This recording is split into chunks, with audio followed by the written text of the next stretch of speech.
When I was in elementary school, I was the only kid I knew who had a globe of the moon. My lunar globe was not nearly as colorful as the more traditional Earth globes, but it had craters and lunar mountain ranges, and the sites of the first lunar landings were marked with bold black letters. I thought you might want to see it. The far side of the moon, which no human being had ever laid eyes on until the year I was born, is covered with craters from billions of years of meteorites. The side of the moon that constantly and reliably faces us here on the Earth is much smoother, with expansive plains formed by ancient lava.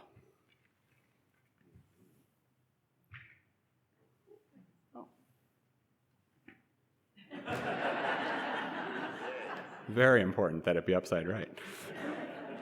Astronomers using the first telescopes in the 1600s thought that these plains were vast bodies of water, and a Jesuit priest named Giambattista Riccioli gave them evocative names: the Sea of Nectar, the Ocean of Storms, the Bay of Rainbows, the Lake of Dreams. Human beings eventually figured out that there were no oceans on the moon, but the names remained, and they are still in use. Except for a few new craters and a couple of landforms named for recent astronauts, this globe of the moon is as accurate as it was 40 years ago. In fact, this exact same globe from the exact same company is still being sold. Our family also had a globe of the Earth, and I loved that one too. It wasn't the kind where every country is a different color. There was no hot pink Paraguay or yellow Brazil.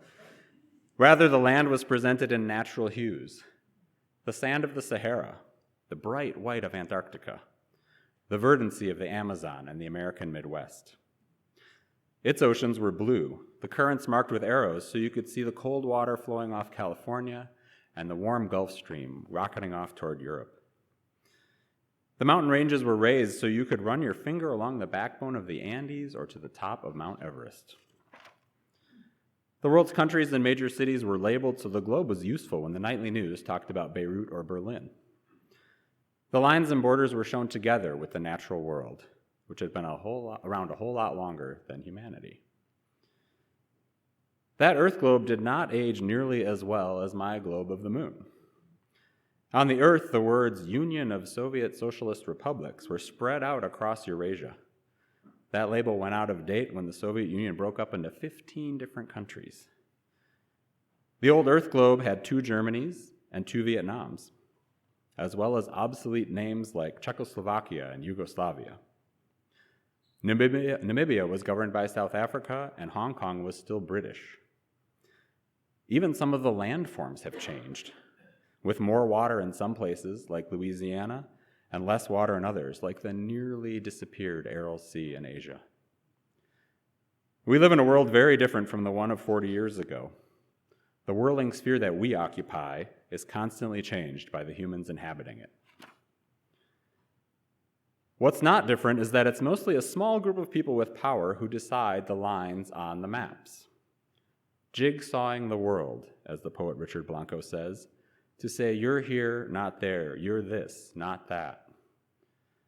Some religions contend that the division of people into nations and categories was ordained long ago by a far-off God. But there is no record of God handing down a stone globe from on high. The borders, boxes, and lines we have today are human creations, and they are ours to move, redraw, ignore, or erase. Our theme this month here at FUS is belonging, and what a time it is to be talking about who belongs where and who gets to decide. In the week that just flew by, our country heard a debate about whether LGBTQ people can belong in any workplace they choose. We were reminded how Kurdish people never seem to have a safe place on any map of the Middle East. And many of us were aghast as anti-immigration rhetoric reached new, disgusting lows. It's a human right to be able to determine where you belong, either within or outside the country you were born in. So many people find themselves on a journey toward the right place to be, and there is always more for us to learn. I want to talk a little bit about a couple of the ways I've learned about belonging. One of the people from whom I learned the most was a guy I did volunteer work with back when I was a young adult. His name was David, and the places where society allowed him to fully belong were much more limited than mine. He was African American, developmentally disabled, HIV positive, and had almost no income. Despite the challenges he lived with, he was an upbeat and energetic guy. And my role as volunteer with the local AIDS organization was to be his buddy and hang out with him once a week, a role I thoroughly enjoyed. Early on, I decided that David and I belonged wherever we felt like going, even if that meant being followed around in stores, even if that meant receiving a triple whammy of stares at restaurants because of his race, his disability, and a white person and a black person together in a highly segregated city. A sense of entitlement is not always a bad thing. He was entitled to go anywhere I was, and I leveraged my privilege. Because he normally walked or took the bus everywhere, David enjoyed simply going for a ride in my car. One day we were driving through some upscale neighborhoods north of the Milwaukee lakefront, and David spoke up. "Black folks can't live around here," he announced, looking at the mansions. "They'll burn your house down. They'll throw a brook through your window." This was not the sort of commentary he usually offered, but it was coming from a very real place. In my head, I felt myself wanting to disagree. I had some very nice coworkers who lived in that neighborhood, and legally, in theory, black people could live there. But I also knew that a black woman in a nearby city had recently had a brick come through her window. And I knew that the suburb we were driving through had a history of pulling over black motorists. David had been raised in the South, but the North was not nearly different enough for him to feel that he belonged in an all-white neighborhood. People with lived experience are the real experts on how belonging works. At last week's forum, which is available online, Dushan Drew of the Bush Foundation talked about how he and his wife were greeted when they were the first African Americans on their block in St. Paul. The neighbors on one side immediately brought over hot food to welcome them. The neighbors on the other side went so far as to avoid being outdoors at the same time and sometimes stayed in their cars so they would never have to say hello. This wasn't 1950, this was 1999, and it could still happen today. I got one more story from my young adulthood. Excuse me. My first job out of college was working on a newspaper copy desk. I remember editing a story for the international page. It was about an apartment building in a city with long-standing ethnic and religious divisions.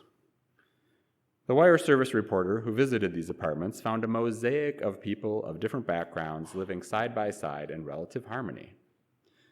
Their kids were growing up together and even falling in love across these religious and ethnic lines. It was an encouraging portrait of a more tolerant, pluralistic, and forward-looking world. A year or so later, I thought of that article when the war in Bosnia broke out. That diverse apartment building was in Sarajevo, and I found myself wondering what happened to the people inside as the region erupted into war, genocide, and ethnic purging. The same ordinary people can live in harmony, or they can literally go for each other's throats. What happens at the top matters. The messages matter. Rhetoric can be very dangerous and even deadly. Leadership can lift up or it can destroy. And the leaders who start wars are very rarely among the people who die. As I said earlier, belonging is actually a human right. The Universal Declaration of Human Rights has sections specifically addressing these kinds of issues. Signed by dozens of countries in 1948, the Declaration includes statements that all people have the right to freely associate and to not be part of associations that they don't want to be part of. The Declaration also addresses immigration. Everyone has the right to leave any country. Everyone has the right to a nationality and to change their nationality. Right now, with soaring migration and record high numbers of refugees, 70 million people in the world are displaced right now. We are reminded daily that the Declaration remains aspirational. Like any document, it's only as powerful as the people who believe in it. The United States Constitution is also a document about who belongs and it also is only as powerful as the people who believe in it. So because I think it's important to name reality, especially reality that seems unreal, I want to take a minute to say that our country is in a constitutional crisis. There was some debate about this online these past several days, but it is happening. The rule of law is being disregarded at the highest level of government. As a congregation, I want to remind us that we are free to talk about this kind of thing. We can't get involved in partisan political races, but we are free to critique leaders and branches of government. Starting more than 100 years ago, the minister John Dietrich regularly addressed current events from the FUS pulpit, and I would argue that we have a moral imperative to do so at this time. Just a few days ago, right here in Minneapolis, we heard staggering racism directed at our Somali neighbors. We heard name-calling so crass that it insults children to call it childish. And we heard lies, lies, and more lies from a flailing but still very dangerous authoritarian. These things are antithetical to Unitarian Universalist and humanist values. They are, in fact, antithetical to the foundations of most religions, though some leaders seem to have forgotten that. And they illustrate how the idea of belonging is being perverted, weaponized, and monetized in the current political environment. This, of course, is not a new strategy. From the earliest days of the colonies on this continent, people with money and power worked to divide poor blacks from poor whites. This was to keep the poor whites from focusing on hating, to keep the poor whites focused on hating other poor people instead of overthrowing the rich. Such moves play into the very human need for belonging, which can express itself positively as cooperation or negatively as tribalism. Cooperation is, I belong to this group and it's great to have community. Tribalism is, my group is the best and I belong so we can fight other groups. There are evolutionary advantages to both. It's good to be part of a helpful group, and in times of scarcity, it can be beneficial to survival to dominate another group. Which way things go depends on which behaviors individuals and their leaders cultivate and what the underlying values are.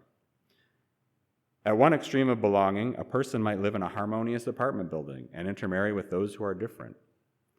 At the other extreme, one might commit genocide to eliminate those who don't belong. I want to point out that proximity, that getting to know one another, is no guarantee of harmony or belonging.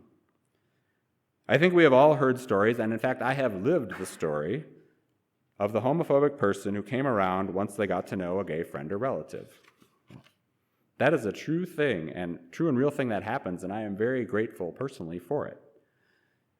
But it is far from universal in the LGBTQ world, and there are plenty of examples of proximity and familiarity not working at all when it comes to oppression and who belongs. If proximity and familiarity were all it took to fully recognize another person's rights and full humanity, every woman in Saudi Arabia would be treated as equal and free. Every woman in the United States would be treated as equal and free. And there are white people all over this country who employ people of color and undocumented immigrants in their homes every day, and then support policies that are harmful and even life-threatening to those same employees.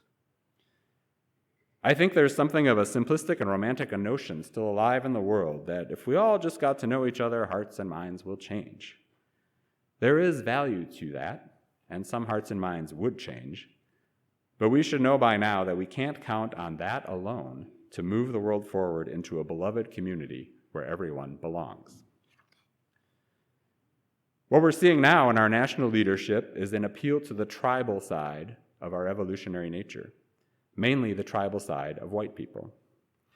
And like those early white landowners who divided the poor along racial lines, there are other motivations beyond simply promoting the idea that whites are better. In-groups and out-groups are fostered to promote economic and political agendas.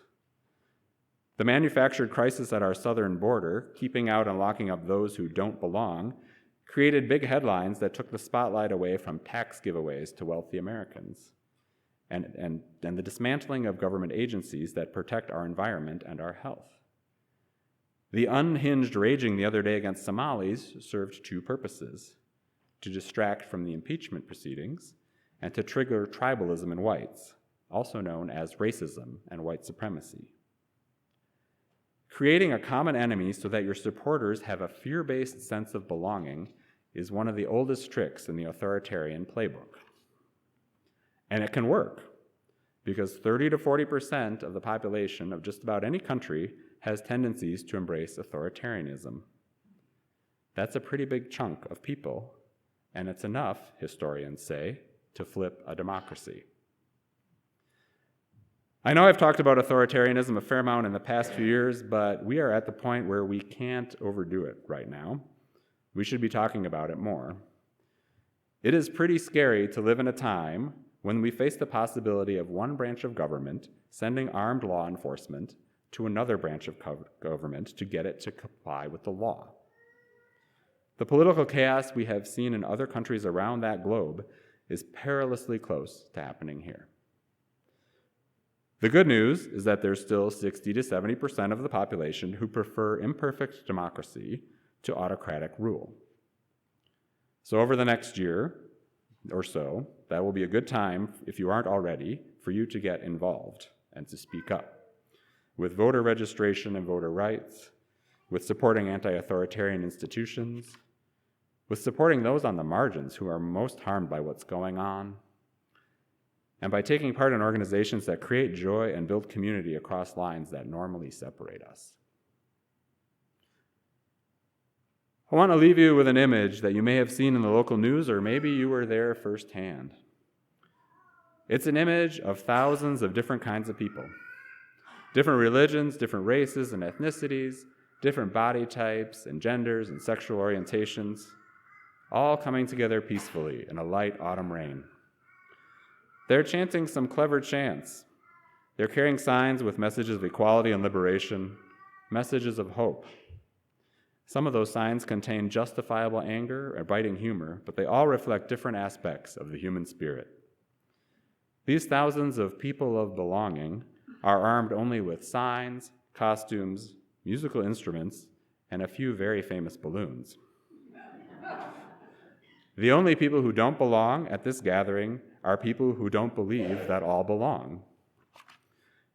There were some late-night skirmishes that grabbed much of the attention in the news, but for most of Thursday evening, the dominant scene on the streets of downtown Minneapolis was an earthly bay of rainbows, our own lake of dreams. The times we are living in are likely to ask us over and over, and under increasingly difficult circumstances, to create and to show up for demonstrations of belonging, of liberation, and of justice. My sense is that we know we have to be ready, and that we are. Thanks for listening. You can find much more about humanism and what's happening at First Unitarian Society in Minneapolis by visiting our website at firstunitarian.org.